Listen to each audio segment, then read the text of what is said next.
Find the angle in degrees between 0 and 360 degrees, which intersects the unit circle at the point square root of 3 over 2, comma, negative 1/2.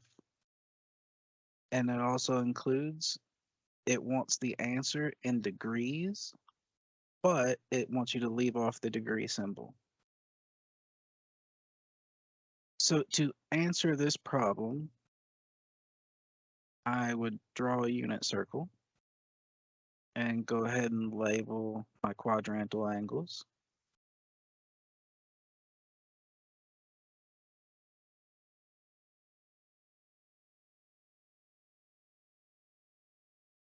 And then let's think about the known angles in the first quadrant of the unit circle.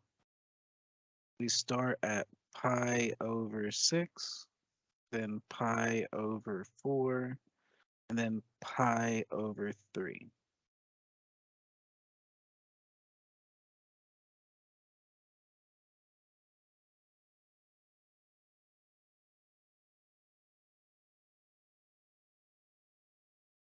Okay, so the coordinates at these points,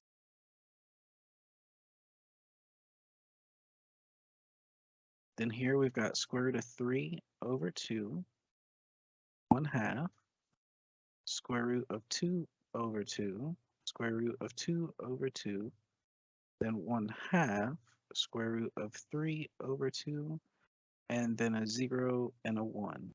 And these are the xy coordinates on these angles here. So the next thing we need to do is think about what quadrant our angle is going to be in. So we know over here in quadrant 2, our x coordinate is going to be negative because we're traveling in the negative x direction. And we know our y coordinate is going to be positive. Down here in quadrant 3, we know our x coordinate is negative and our y coordinate is negative. And then down here in quadrant 4, we know our x coordinate is positive, but our y coordinate is negative. So that tells us the angle we're looking for is going to be in quadrant 4. Now also, take a look at our angle pi over 6. Notice the xy coordinates are very similar to the ones we're looking for. The only difference is one of them has a negative in front of it. So what that tells us is whatever angle we're looking for over here in quadrant 4 has the same reference angle of pi over 6. And that angle happens to be 11 pi over 6, which is just 1 pi over 6 short of being 12 pi over 6 or 2 pi. So the angle pi over 6, 11 pi over 6 share the same reference angle.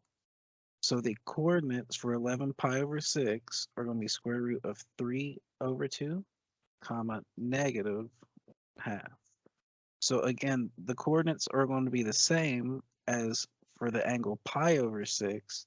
The only thing that changes due to the quadrant is the sign that are in front of those coordinates. So this right here is our answer, 11 pi over 6, which is the answer we're looking for, but it wants it in degrees, not radians. So we need to convert this to degrees. So we've got 11 pi over 6, and we want to multiply by 180 over pi. This way our pi's will cancel out, and we end up getting 11 times 180 over 6 degrees. And we get that our answer is 330 degrees. Now, I just wanted to go ahead and show this way just as a reminder because it's from one of the previous sections. But here, since we know that this angle is pi over 6 short of being 2 pi, if we know pi over 6 is 30 degrees, and a full revolution is 360 degrees. If it's pi over 6 short of 360 degrees, we could have determined that our angle had to be 330 degrees without doing this, but it's good to go back and do this for practice anyway. So the answer it's looking for in Newton is this right here. But remember to leave off the degree symbol in your answer as it suggests here. It would just want 330.